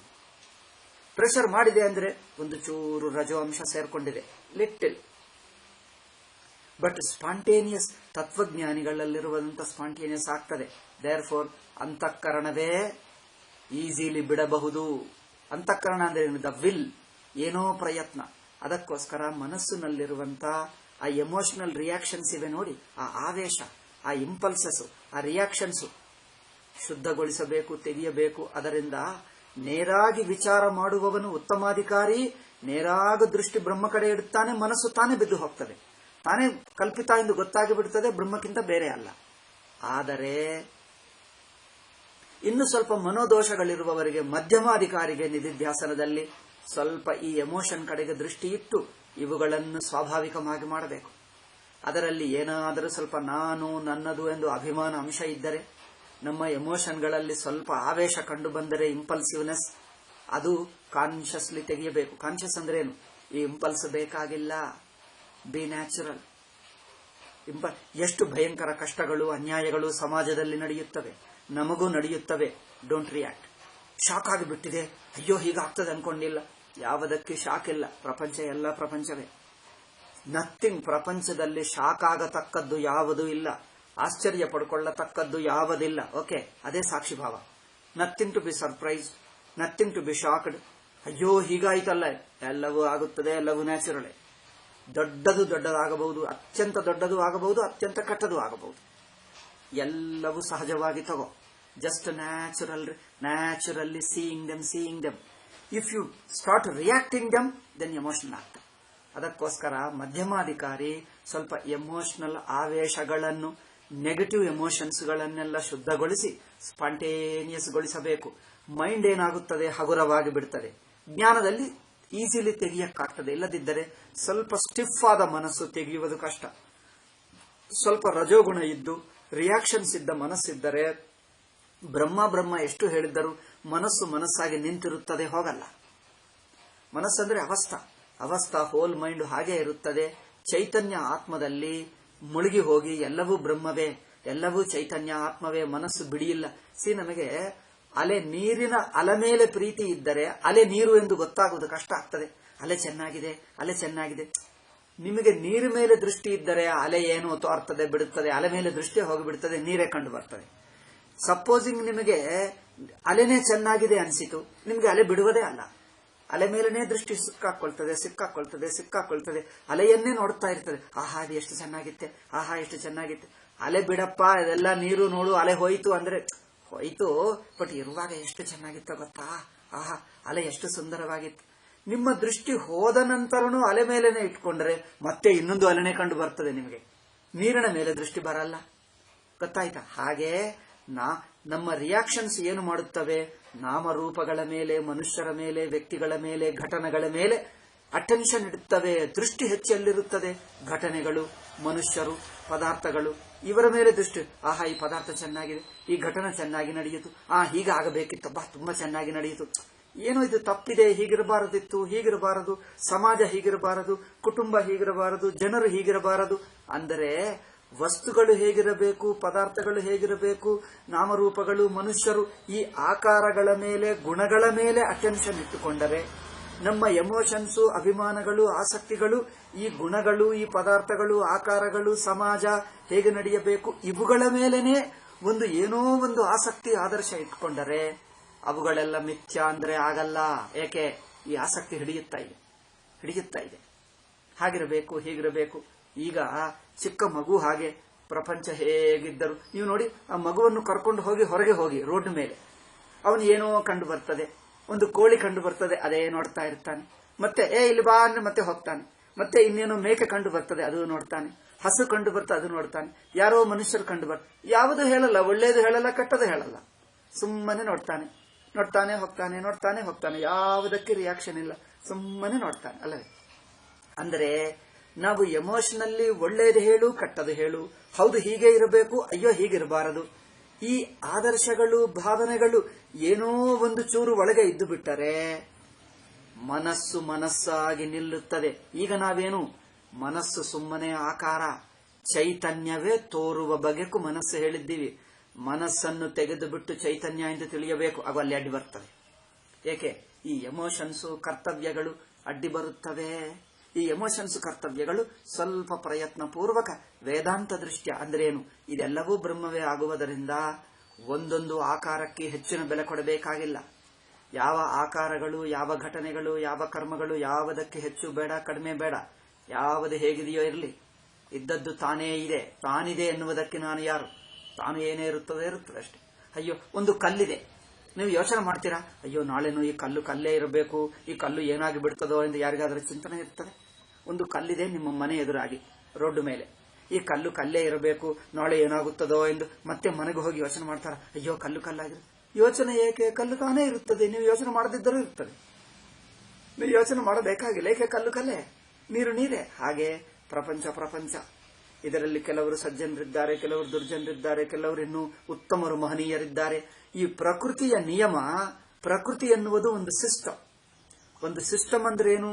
Brahmadeva, ಜಗತ್ತು, ಪಂಚಭೂತಗಳು, ಇದರಲ್ಲಿ ಸಾತ್ವಿಕ, ರಾಜಸ, ತಾಮಸ ಗುಣಗಳು ತಾನೇ ನಡೆಯುತ್ತದೆ.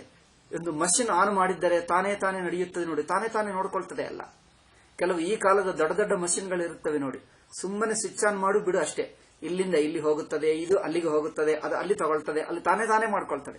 ಹಾಗೆ ಪ್ರಪಂಚ ಒಟ್ಟು ನೋಡಿ ತಾನು ಸರಿ ಮಾಡ್ಕೊಳ್ತದೆ. ಏನಾದರೂ ಪ್ರಪಂಚದಲ್ಲಿ ತಪ್ಪಾದರೆ ಯಾರೊಬ್ಬರು ಸಜ್ಜನರು ಹುಟ್ಟುತ್ತಾರೆ, ಇವರಿಗೆ ಒಂದು ಲೀಡರ್ ಹುಟ್ಟುತ್ತಾರೆ, ಇವರನ್ನು ಸರಿ ಮಾಡ್ತಾರೆ, ಮುಂದುವರಿಸ್ತಾರೆ.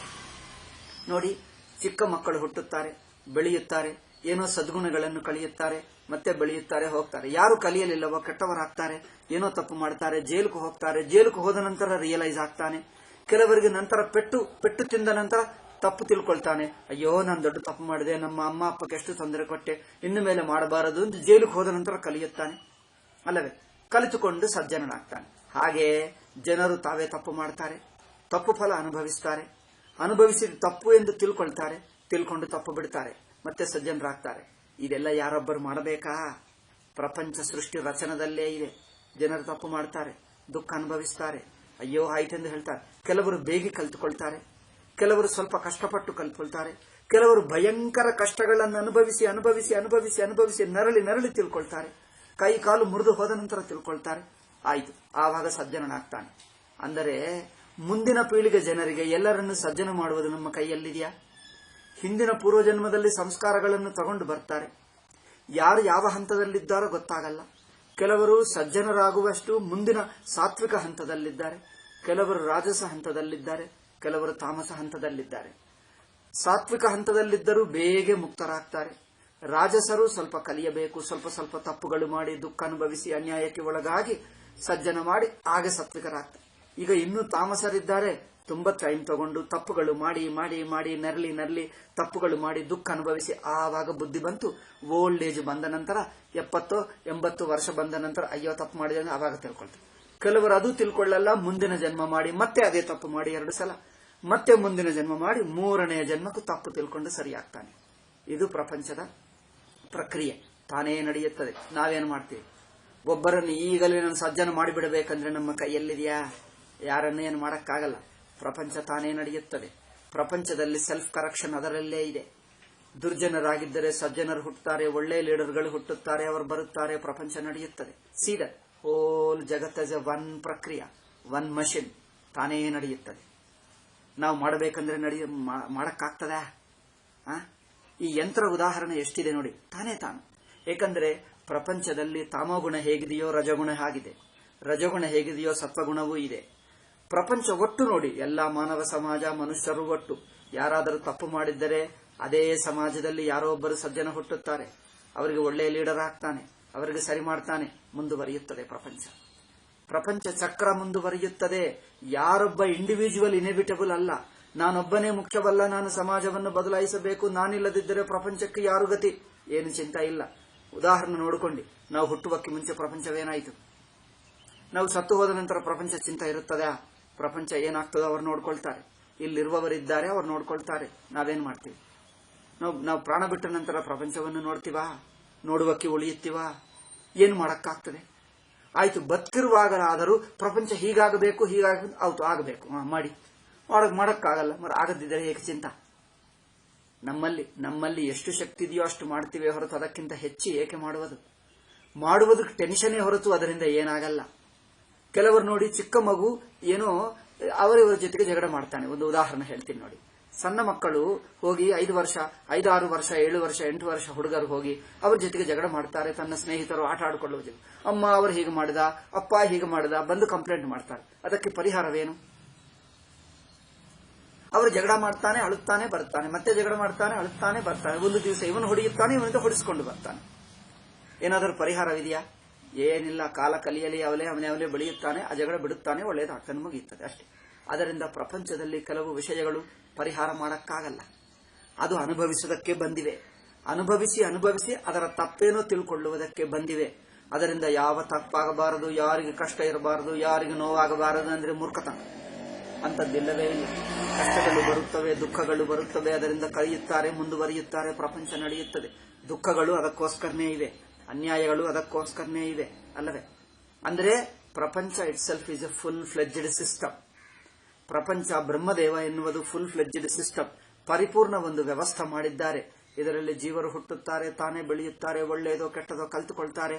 ಕೆಟ್ಟದ್ದು ಕಲ್ತುಕೊಂಡರೆ ದುಃಖ ಅನುಭವಿಸಬೇಕಾಗ್ತದೆ. 3 ಜನ್ಮಗಳ ನಂತರ ಆವಾಗ ತಿಳಿಯುತ್ತಾನೆ. ಕೆಲವರು ಬೇಗ ತಿಳ್ಕೊಳ್ತಾರೆ, ಕೆಲವರು ಸ್ವಲ್ಪ ನಿಧಾನವಾಗಿ, ಕೆಲವರು ಇನ್ನೂ ನಿಧಾನವಾಗಿ ದುಃಖಗಳು ಅನುಭವಿಸಿ ತಿಳ್ಕೊಳ್ತಾರೆ. ಅವರು ಸಜ್ಜನರಾಗಿ ತಿಳ್ಕೊಂಡು ಸಜ್ಜನರಾಗಿ ಬಿಟ್ಟರೆ ಈಗ ಇನ್ನೇನು? ಕೆಟ್ಟತನವೆಲ್ಲ ಹೋಯಿತು. ಸಜ್ಜನನಾಗಿ ಬಿಟ್ಟ, ಮಹಾತ್ಮ ಆಗಿಬಿಟ್ಟ, ಸಾಧುವಾಗಿ ಬಿಟ್ಟ, ಬ್ರಹ್ಮಜ್ಞಾನಿ ಆಗಿಬಿಟ್ಟ. ಕೆಲವರು ಬ್ರಹ್ಮಜ್ಞಾನಿಗಳಾಗಿ ಬಿಟ್ಟರೆ ಮುಂದಿನ ಪೀಳಿಗೆ ಜನರು ಎಲ್ಲರೂ ಹುಟ್ಟುವರೆಲ್ಲ ಬ್ರಹ್ಮಜ್ಞಾನಿಗಳಾಗಿ ಹುಟ್ಟುತ್ತಾರಾ?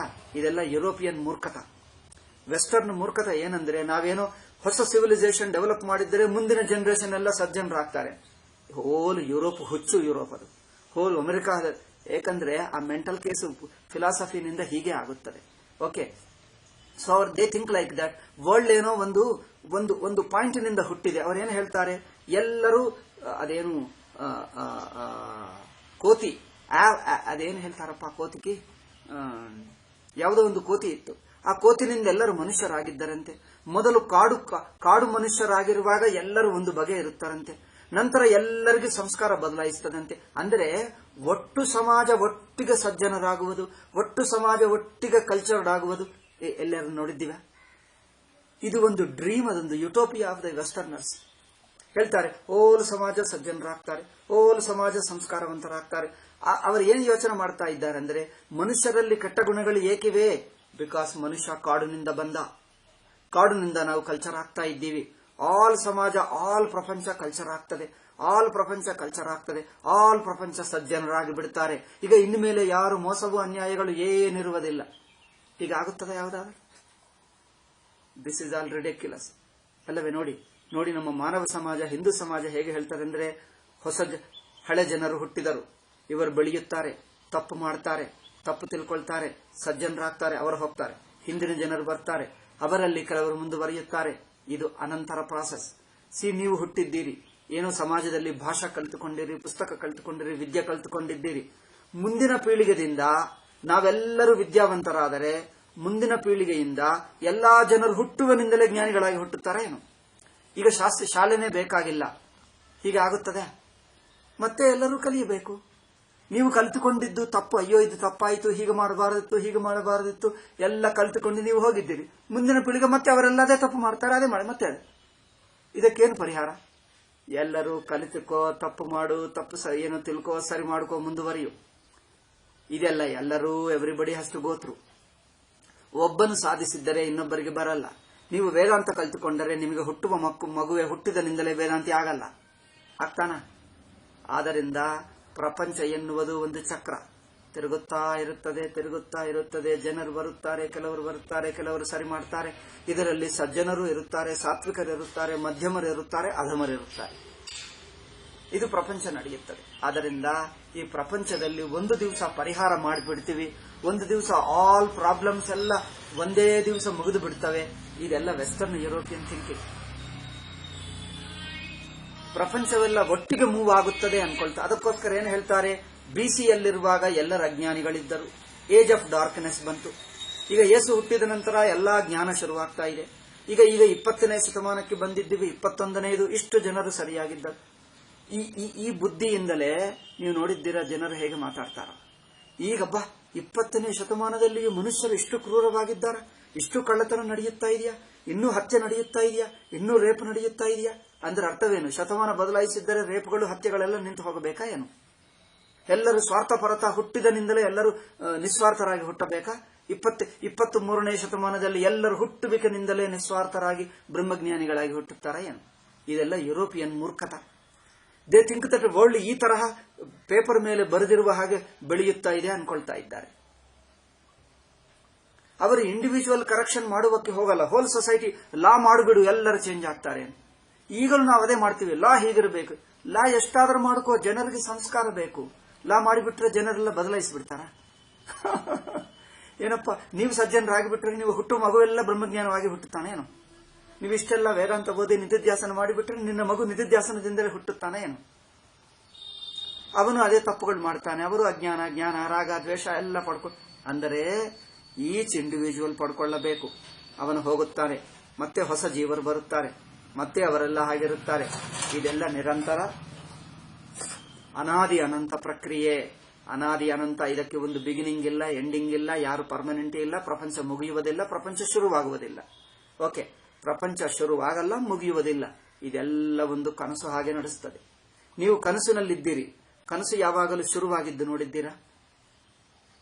ನೀವು ಕನಸು ಯಾವಾಗ ನೋಡಿದ್ದರೂ ನನಗಿಂತ ಮುಂದಿನ ಜನರಿದ್ದರೂ ನಾನಿದ್ದೇನೆ, ನನಗಿಂತ ಹಿಂದಿನ ಜನರಿದ್ದರೂ ಈ ಪ್ರಪಂಚದಲ್ಲಿ ನಾನಿದ್ದೇನೆ. ನೋಡ್ತಾ ನೋಡ್ತಾ ನೋಡ್ತಾ ನೋಡ್ತಾ ಸಡನ್ಲಿ ಎಚ್ಚರಗೊಂಡು ಬರ್ತೀರಿ. ಆ ಪ್ರಪಂಚ ಅಲ್ಲೇ ನಡೆಯುತ್ತದೆ. ಪ್ರಪಂಚಕ್ಕೆ ಆದಿ ಅಂತ ಇದೆ. ನೀವು ಬಸ್ಸು ಹತ್ತಿದ್ದರೆ ಒಂದು ಸ್ಟೇಷನ್ನಲ್ಲಿ ಹತ್ತಿತ್ತೀರಿ. ನೀವು ಬರುವಕ್ಕೆ ಮುಂಚೆನೆ, ನೀವು ಹತ್ತುವಕ್ಕೆ ಮುಂಚೆನೆ ಬಸ್ಸಿನಲ್ಲಿ ಕೆಲವರು ಇರುತ್ತಾರೆ. ಬಸ್ಸೋ ರೈಲೋ ಕೆಲವರು ಇರುತ್ತಾರೆ. ಅವರು ಹತ್ತುತ್ತಾರೆ, ಬಸ್ಸು ನಡೆಯುತ್ತದೆ. ಇನ್ನೊಂದು ಸ್ಟೇಷನ್ನಲ್ಲಿ ನೀವು ಇಳಿಯುತ್ತೀರಿ, ಬಸ್ಸು ನಡೆಯುತ್ತದೆ, ಅದರಲ್ಲಿ ಪ್ಯಾಸೆಂಜರ್ಗಳಿರುತ್ತಾರೆ. ಅದು ನಡೆಯುತ್ತದೆ. ನಿರಂತರ ಪ್ರಾಸೆಸ್. ಹಾಗೆ ಪ್ರಪಂಚ ನಿರಂತರ ನಡೆಯುತ್ತದೆ. ಯಾರು ಯಾರನ್ನು ಪರ್ಫೆಕ್ಟ್ ಆಗಿ ಸರಿಯಾಗಿ ಮಾಡಲ್ಲ, ಯಾರು ಯಾರನ್ನು ಕರೆಕ್ಷನ್ ಮಾಡಲ್ಲ. ಏಕೆ? ಯುರೋಪ್ ನೋಡಿ, ಏನೋ ಕರೆಕ್ಷನ್ ಮಾಡ್ತೀವಿ ಎಂದು ಅವರೇ ಮೋರ್ ಬ್ಯಾರ್ಬೇರಿಯನ್ಸ್ ಆಗ್ತಾ ಇದ್ದಾರೆ. ಅವರು ಹೇಳ್ತಾರೆ, ವಿ ಹ್ಯಾವ್ ಕಮ್ 2000 ಇಯರ್ಸ್ ನಿಂದ, ಆ ಕಾಡು ಪ್ರಾಣಿಯಿಂದ, ಆ ಏಪ್ ಮಂಕಿನಿಂದ ಇಷ್ಟುವರೆಗೂ ಬಂದಿದ್ದೇವೆ. ಈಗಲೂ ಏಪ್ ಮಂಕಿ ಆಗಿದ್ದೀವಿ, ಯಾರು ಬದಲಾಯಿಸಲಿಲ್ಲ. ಇನ್ಫ್ಯಾಕ್ಟ್ ಮೋರ್ ವರ್ಸ್ ಮಂಕಿಗಳೇ ಇದ್ದಾರೆ, ಹಾಗೇ ಇದ್ದಾರೆ. ಏನು ಬದಲಾವಣೆ ಆಗಲಿಲ್ಲ. Do U see that? ಅಮೆರಿಕಾದಲ್ಲಿ ಎಲ್ಲರೂ ಚೇಂಜ್ ಆಗಿಬಿಟ್ರ? ಯುರೋಪ್ನಲ್ಲಿ, ಚೈನಾದಲ್ಲಿ ಏನಾದರೂ ಬದಲಾಯಿಸಿದ್ದರ? ಅದೇ ಏಪ್ ಮಂಕಿಗಳೇ ಇದ್ದಾರೆ. ಆದ್ದರಿಂದ ಏನೋ ಸಮಾಜವನ್ನು ಬದಲಾಯಿಸಿ ಬಿಡ್ತೀವಿ ಎನ್ನುವುದು ಯೋಚನೆ ಬೇಡ. మరి ಏನು ಮಾಡುವುದಂದ್ರೆ, ಪ್ರಪಂಚ ದೃಷ್ಟಿಯಲ್ಲಿ ನಿಮಗೆ ಏನ್ ಮಾಡಬೇಕಂದ್ರೆ, ಸುಮ್ಮನೆ ಹಸಿವಿಗೆ ಊಟ ಮಾಡುವುದ ಹಾಗೇನೆ ಮಾಡುವುದು. ಹಸಿವಾಗ್ತದೆ, ಊಟ ಮಾಡ್ತೀವಿ, ಮತ್ತೆ ಹಸಿವಾಗ್ತದೆ, ಮತ್ತೆ ಊಟ ಮಾಡ್ತೀವಿ, ಮತ್ತೆ ಹಸಿವಾಗ್ತದೆ, ಮತ್ತೆ ಊಟ ಮಾಡ್ತೀವಿ. ಇದು ಏನಪ್ಪಾ ಅಂದ್ರೆ ಇದಿಷ್ಟೇ. ನೀವು ಊಟ ಮಾಡದೆ ಇರಕ್ಕಾಗಲ್ಲ, ಊಟ ಮಾಡಲೇಬೇಕು. ಮಾಡಿದರೆ ಹಸಿವೇನು ಪೂರ್ತಿ ಹಿಂಗುವುದಲ್ಲ, ಸಸ್ಪೆಂಡ್ ಆಗುತ್ತದೆ 4 ಗಂಟೆ ಅಲ್ಲವೇ? ಹಸಿವು 4 ಗಂಟೆ ಸಸ್ಪೆಂಡ್ ಆಗುತ್ತದೆ, ನಿಂತು ಹೋಗ್ತದೆ. 4 ಗಂಟೆಗೆ ಮತ್ತೆ ಬರುತ್ತದೆ. ಅದೇ ಹಸಿವ, ಹೊಸ ಹಸಿವ ಹೇಳಿ? ನೀವು ಊಟ ಮಾಡಿದ್ದೀರಿ, 4 ಗಂಟೆ ನಂತರ ಮತ್ತೆ ಹಸಿವಾಗ್ತದೆ. ಅದೇ ಹಸಿವ, ಹೊಸ ಹಸಿವ? ಅಥವಾ ಆ ಹಸಿವು ಮುಗೀತಿದ್ದು ಹೊಸ ಹಸಿವು ಹೇಳ್ತಾರ? ಏನೋ ಗೊತ್ತಿಲ್ಲ ನನಗೇನು ಹೇಳಬೇಕು. ನಾನು ವೇದಾಂತ ದೃಷ್ಟ ಹೇಳಿದ್ದರೆ, ಅದೇ ಹಸಿವು ಊಟ ತಗೊಂಡು ಸ್ವಲ್ಪ ಹೊತ್ತು ಕುಳಿತುಕೊಂಡಿತು, ಮತ್ತೆ ಎದ್ದು ಬಿಟ್ಟಿತು ಅಷ್ಟೇ. ಮತ್ತೆ ಊಟ ಕೊಟ್ಟು ಸ್ವಲ್ಪ ಹೊತ್ತು ಕೂತ್ರೆ ಮತ್ತೆ ಪರ್ಮನೆಂಟ್ ಪರಿಹಾರ ಮಾಡಿ, ಪರ್ಮನೆಂಟ್ ಹಸಿವು ಬಾಯಾರಿಕೆ ಆಗದಂತೆ ನೋಡಿ, ಯಾರಿಂದ ಆಗಲ್ಲ. ಆದ್ದರಿಂದ ಪ್ರಪಂಚಗಳಲ್ಲಿ ಸಜ್ಜನರು ದುರ್ಜನರು ಪರಿಹಾರಗಳು ಮಾಡುತ್ತಲೇ ಇರಬೇಕು. ನಾವು ಏನು ಮಾಡಲ್ಲ, ಪ್ರಪಂಚ ಹೀಗೆ ಇರುತ್ತದೆ, ನಾನೇಕೆ ಮಾಡಬೇಕು ಎಂದು ಸೋಮಾರಿಯಾಗಿರಬೇಡಿ, ಸ್ವಾರ್ಥರಾಗಿರಬೇಡಿ. ಪ್ರಪಂಚವನ್ನು ಬದಲಾಯಿಸುವುದಕ್ಕೆ ಹೇಳುವುದಕ್ಕೆ ಪ್ರಯತ್ನಗಳು ಮಾಡುತ್ತಲೇ ಇರು. ಮಾಡಿದ್ದರೆ ಇದು ಪರಿಹಾರವಾಗುತ್ತದೆ ಎಂದು ತಿಳ್ಕೊಳ್ಳಬೇಡ. ನೀವು ಮಾಡುತ್ತಲೇ ಇರಬೇಕು. ಪ್ರಪಂಚ ಹಾಗೆ ಇರುತ್ತದೆ. ಹಸಿವಾಗುತ್ತದೆ, ಊಟ ತಿನ್ನು, ಮತ್ತೆ ಹಸಿವಾಗ್ತದೆ, ಮತ್ತೆ ಊಟ ತಿನ್ನು, ಮತ್ತೆ ಹಸಿವು, ಮತ್ತೆ ಊಟ ಮಾಡು, ನಡೆಯುತ್ತಾ ಇರುತ್ತದೆ. ಇದಕ್ಕೆ ಆದಿ ಇಲ್ಲ, ಅಂತ ಇಲ್ಲ. ಒಂದು ದಿವಸ ಮುಗಿಯಲ್ಲ, ಒಂದು ನಾಡು ಶುರುವಾಗಲಿಲ್ಲ. ಇದು ಹೀಗೆ ಇರ್ತದೆ. ಕನಸಿನಿಂದ ನೀವು ಎಚ್ಚರಗೊಳ್ತೀರಿ ಹೊರತು ಕನಸನ್ನು ಯಾರು ಏನು ಮಾಡಕ್ಕಾಗಲ್ಲ. ನೀವು ಕನಸನ್ನು ಮುಗಿಸ್ತೀರಾ ಯಾರಾದರೂ ನೋಡಿ? ಮುಗಿಸುವುದಂದ್ರೆ ಏನು? ಒಂದು ಇಲ್ಲಿ ನೀವು ರೂಮ್ನಲ್ಲಿ ನಿಂತಿರುವ ಮನುಷ್ಯ ನಡ್ಕೊಂಡು ನಡ್ಕೊಂಡು ನಡ್ಕೊಂಡು ರೂಮಿನ ಅಂಚುಕ್ಕೆ ಬಂದು ಹೊರಗೆ ಬರ್ತಾನೆ.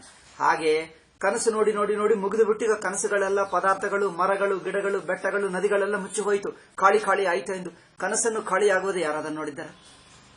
ಕನಸು ಶುರು ಮಾಡುವಾಗ ಈಗ ನಾವು ಮರಗಳನ್ನು ಬೆಳೆಸ್ತಾ ಇದ್ದೀನಿ, ಕನಸು ಚೆನ್ನಾಗಿ ನಡೆಯಬೇಕು, ಇದರಲ್ಲಿ ಒಂದು ಮನೆ ಕಟ್ಟುತ್ತಾ ಇದ್ದೀನಿ, ಜನರನ್ನು ತಂದಿಟ್ಟಿದ್ದೇವೆ, ಏನಾದರೂ ಹೇಳ್ತಾರಾ?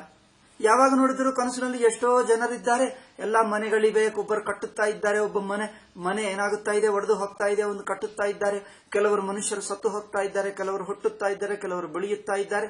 ಪ್ರಪಂಚ ನಡೆಯುತ್ತದೆ, ಎಲ್ಲಿ ಸ್ಟಾರ್ಟಿಂಗ್ ಇಲ್ಲ, ಎಂಡಿಂಗ್ ಇಲ್ಲ ಅಲ್ಲವೇ? ಇದಕ್ಕೆ ಬಿಗಿನಿಂಗ್ ಇಲ್ಲ, ಎಂಡಿಂಗ್ ಇಲ್ಲ, ಪ್ರಪಂಚ ನಡೆಯುತ್ತಾ ಇದೆ. ನೀವು ಅಲ್ಲಿರ್ತೀರಿ, ನೀವಲ್ಲಿರುವಾಗ ಸ್ಟಾರ್ಟಿಂಗ್ ಇಲ್ಲ, ನೀವು ಯಾವಾಗ ನೋಡಿದರೂ ಪ್ರಪಂಚದಲ್ಲಿ ಇದ್ದೇ ಅನಿಸುತ್ತದೆ.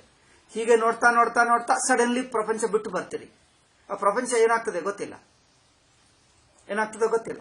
ಅದಕ್ಕೆ ಬಿಗಿನಿಂಗ್ ಇಲ್ಲ, ಎಂಡಿಂಗ್ ಇಲ್ಲ. ಅದರಿಂದ ಪ್ರಪಂಚವನ್ನು ಯಾರು ಜವಾಬ್ದಾರಿ ತಗೊಂಡು ವರಿ ಟೆನ್ಷನ್ ಬೇಡ.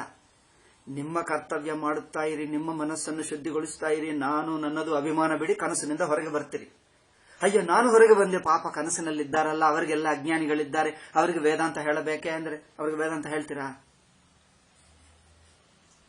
ಅವರಿಗೆ ವೇದಾಂತ ಹೇಳಬೇಕಂದ್ರೆ ನಿಮಗೆ ವೇದಾಂತ ಅರ್ಥವಾಗಲಿಲ್ಲ ಎಂದರ್ಥ. ನೀವಿನ್ನೂ ಎಚ್ಚರಗೊಂಡಿಲ್ಲ, ಇನ್ನೂ ಕನಸಿನಲ್ಲೇ ಇದ್ದೀರಿ. ಅಂದರೆ ನೀವು ಎಚ್ಚರಗೊಂಡರೆ ಅವರು ಇಲ್ಲ, ಯಾರೂ ಇಲ್ಲ.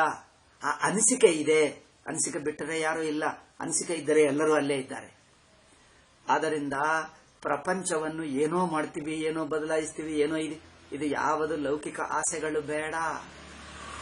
ಅಂದರೆ ನೀವು ಚಕ್ರದ ಪ್ರವಾಹದಲ್ಲಿದ್ದೀರಿ, ಅದು ನಡೆಯುತ್ತದೆ, ತಾನೇ ತಾನು ನಡೆಯುತ್ತದೆ, ನಡೆಯಲಿ, ಅಡ್ಡಿ ಮಾಡಬೇಡಿ, ನಡೆಯುತ್ತದೆ. ಹಾಗೆ ಈ ಮನಸ್ಸು ಏನೋ ನಾವು ಜವಾಬ್ದಾರಿ ತಗೊಳ್ತೀವಿ, ಪರ್ಸನಲಿ ರಿಯಾಕ್ಟ್ ಮಾಡ್ತೀವಿ. ಪರ್ಸನಲ್ ರಿಯಾಕ್ಷನ್ಗಳು ಬೇಡ ಅಲ್ಲವೇ? ಈ ಪರ್ಸನಲ್ ಎಮೋಷನ್ಸ್, ಇಂಪಲ್ಸಸ್, ಆವೇಶಗಳು, ರಿಯಾಕ್ಷನ್ಸ್ ಬಿಡಬೇಕಂದರೆ ಚಕ್ರ ಅನಾದಿ ಕಾಲದಿಂದ ನೋಡಿ ಅನೇಕ ಯುಗಗಳ ಹಿಂದೆ ಇತ್ತು. ಈಗಲೇ ಕೆಲವರು ಸಜ್ಜನರಿದ್ದರು, ಆಸುರರಿದ್ದರು, ದುಷ್ಟರಿದ್ದರು, ಕಮ್ಯುನಿಸ್ಟ್ಗಳಂತೆ ಮೂರ್ಖರಿದ್ದರು, ಇಸ್ಲಾಂ ಕ್ರಿಸ್ತುಗಳಂತೆ ಪಾಪಾತ್ಮರಿದ್ದರು. ಹಿಂದೆ ಸಮಾಜ ಹಿಂದೆ ಮಾಡುತ್ತಿದ್ದರು, ಅವರು ಸತ್ತು ಹೋದರು, ಮತ್ತೆ ಇನ್ನೊಬ್ಬರು ಹುಟ್ಟಿದ್ದರು, ಮತ್ತೆ ಅವರು ಹೋದರು, ಮತ್ತೆ ಇನ್ನೊಬ್ಬರು. ಪ್ರಪಂಚ ನಡೆಯುತ್ತದೆ, ಒಂದು ದಿವಸ ಶುರುವಾಗಲಿಲ್ಲ, ಒಂದು ದಿವಸ ಮುಗಿಯಲ್ಲ. Whole world is like that. ಚಕ್ರ ತಿರುಗುತ್ತಾ ಇರುತ್ತದೆ. ಇದು ತಿಳ್ಕೊಂಡರೆ ಏನಾಗುತ್ತದೆ? ನಾವು ಮಾಡುವುದು ಬಿಡಲ್ಲ, ಮಾಡುವುದು ಟೆನ್ಷನ್ ಆಗಲ್ಲ. ಅಂದರೆ ಏನು? ಊಟ ಮಾಡ್ತೀವಿ, ಏನೋ ಪರ್ಮನೆಂಟ್ ಪರಿಹಾರವೇನಲ್ಲ. ಈಗ ಮಾಡ್ತೀವಿ, ಮತ್ತೆ ಊಟಕ್ಕೆ ರೆಡಿ ಮಾಡ್ತೀವಿ, ಮತ್ತೆ ಮಾಡ್ತೀವಿ, ಮತ್ತೆ ಆಗುತ್ತದೆ, ಮತ್ತೆ ಇದು ನಡೆಯುತ್ತಾ ಇರುತ್ತದೆ. ಯಾಕೆ ಟೆನ್ಷನೇ ಬೇಡ, ನಡೆಯಲಿ, ತಾನೇ ತಾನು ನಡೆಯುತ್ತಾ ಇರುತ್ತದೆ. ಹಾಗೆ ಆದ್ದರಿಂದ ಪ್ರಪಂಚ ಕುರಿತು ಏನೋ ಎಂಬುದು ಪ್ರಪಂಚ ನಮ್ಮ ಮನಸ್ಸಿನಿಂದ ಹೋಗಿಬಿಡಬೇಕು.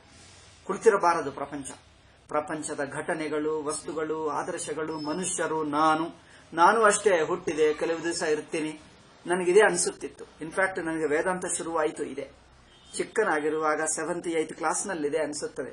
ನಾನು ನೋಡಿದ್ದೀನಿ ಎಲ್ಲರೂ ಹಾಗೆ ಹುಟ್ಟಿದ್ದಾರೆ, ಎಲ್ಲರೂ ಹುಟ್ಟುತ್ತಾರೆ, ಬೆಳೆಯುತ್ತಾರೆ, ಕೆಲವು ದಿವಸ ಆಗುತ್ತದೆ, ಮತ್ತೇನು ಮಾಡ್ತಾರೆ, ಮೆಕ್ಕ ಜನ ನೋಡಿದ್ರೆ ಮದುವೆ ಮಾಡ್ಕೊಳ್ತಾರೆ, ಮಕ್ಕಳು ಹುಟ್ಟುತ್ತಾರೆ, ಮತ್ತೆ ಮುದುಕರಾಗ್ತಾರೆ, ಪ್ರಾಣ ಬಿಡುತ್ತಾರೆ. ಇದೆಲ್ಲ ಏಕೆ? ಇಷ್ಟೆಲ್ಲ ಹುಟ್ಟುವುದಂತೆ, ಬೆಳೆಯುವುದಂತೆ, ಏನೋ ಮಾಡಿ ಇದೆಲ್ಲ ಏಕೆ? ಇಲ್ಲದೇ ಇದ್ದರೆ ಆಗುತ್ತಿತ್ತಲ್ಲ, ಇದೆಲ್ಲ ಏಕೆ? ನನಗೆ ಹೀಗೆ ಅನಿಸುತ್ತಿತ್ತು. ಇದೆಲ್ಲ ಏಕೆ?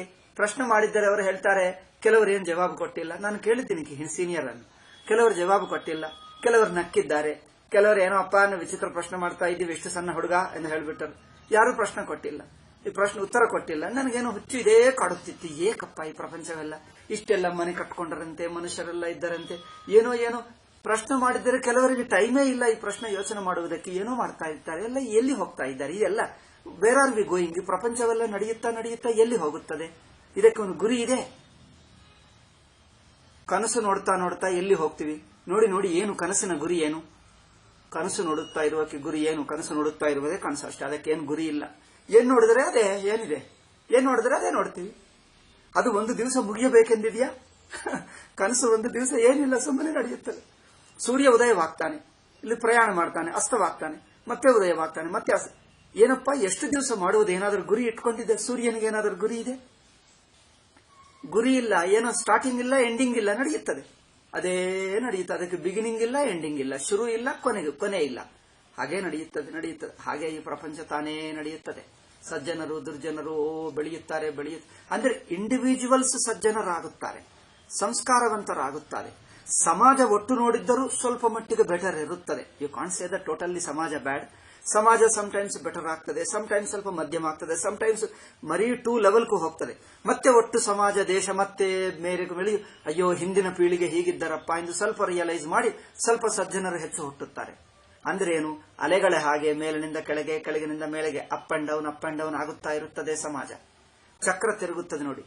ಒಂದು ಪೀಳಿಗೆ ತುಂಬಾ ಚೆನ್ನಾಗಿರುತ್ತದೆ, ಮತ್ತೆ ಇನ್ನೊಂದು ಪೀಳಿಗೆ ಸ್ವಲ್ಪ ಆಗ್ತಾರೆ, ಮತ್ತೆ ಇನ್ನೊಂದು ಪೀಳಿಗೆ ಸಜ್ಜನರಾಗ್ತಾರೆ, ಮತ್ತೆ ಸಜ್ಜನತ ಪರ್ಮನೆಂಟ್ ಇರಲ್ಲ, ಮತ್ತೆ ಕೆಲವರು ಜಾರ್ತಾರೆ, ಮತ್ತೆ ಇದೆಲ್ಲ ಚಕ್ರ ಹಾಗೆ ತಿರುಗುತ್ತಾ ಇರುತ್ತದೆ. ಒಟ್ಟು ಸಮಾಜ ಪರಿಹಾರವಿಲ್ಲ.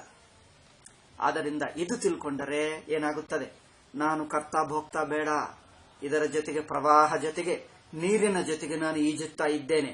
I just move with the current ಜೊತೆಗೆ ಐ ಮೂವ್ ವಿತ್ ಇಟ್. ಏನು ಮಾಡತಕ್ಕದ್ದು ಮಾಡ್ತೀನಿ, ಯಾವ ಟೆನ್ಷನ್ ಇಲ್ಲ, ಸುಮ್ಮನೆ ಸಾಕ್ಷಿಯಾಗಿ ಹೋಲ್ ಪ್ರಪಂಚ ತನ್ನಲ್ಲಿ ತೋರುತ್ತಾ ಇದೆ, ತನಗೆ ಯಾವುದೂ ಇಲ್ಲ. ಅಂದ್ರೆ ಈ ಎಮೋಷನ್ಸ್ ತಾನು ನಿಗ್ರಹಿಸಬೇಕು, ಚಾಂಚಲ್ಯ ನಿಗ್ರಹಿಸಬೇಕು, ಅನಾವಶ್ಯಕ ಅತಿಯಾಗಿ ಟೆನ್ಷನು ಆಸಕ್ತಿ ಮೋಹಗಳು ಯಾವುದಲ್ಲಿ ಬೇಡ, ಪ್ರಪಂಚ ಪ್ರವಾಹ ನಡೆಯುತ್ತದೆ. ಇದು ತಿಳ್ಕೊಂಡರೆ ಮನಸ್ಸು ಶುದ್ಧವಾಗ್ತದೆ, ಅವನಿಗೆ ಉತ್ತಮಾಧಿಕಾರಿಯಾಗಿ ಇದೆಲ್ಲವೂ ಬ್ರಹ್ಮ ಎಂದು ತಿಳಿಯುವುದು ಸುಲಭ. ಅದರಿಂದ ಆ ಮನೋನಿಗ್ರಹ ಎನ್ನುವುದು ಮಧ್ಯಮಾಧಿಕಾರಿಗೆ ಹೇಳಿದ್ದರು. ಇದು ಸ್ವಲ್ಪ ಹೇಳಿದ್ದೀನಿ, ಇನ್ನೂ ಸ್ವಲ್ಪ ಇದೆ, ಅದು ನಾಳೆ ಹೇಳೋಣ. ನಾಳೆ ಅಂದ್ರೆ ನೆಕ್ಸ್ಟ್ ಕ್ಲಾಸ್ನಲ್ಲಿ ಇದು ಈ ಮನಸ್ಸನ್ನು ಹ್ಯಾಂಡಲ್ ಮಾಡಿ, ಮನಸ್ಸಿನಿಂದ ನಾವು ಬಿಟ್ಟು ಬರಬೇಕೇ ಹೊರತು ಮನಸ್ಸನ್ನು ಪೂರ್ತಿ ನಾಶ ಮಾಡುವುದಂದ್ರೆ ಮನಸ್ಸಿನ ಅಭಿಮಾನ ಆಸಕ್ತಿ ಬಿಡುತ್ತಾ ಬಿಡುತ್ತಾ ಬಿಡುತ್ತಾ ಕೊನೆಗೆ ಮನಸ್ಸೇ ಚೈತನ್ಯವಾಗಿ ಬಿಡುತ್ತದೆ. ಇದು ಮಾಡುವುದು ಪದ್ಧತಿ. ಓಕೆ. ಓಂ ಶಾಂತಿ ಶಾಂತಿ ಶಾಂತಿ. ಹರಿ ಓಂ ಶ್ರೀ ಗುರುಭ್ಯೋ ನಮಃ. ಹರಿ ಓಂ.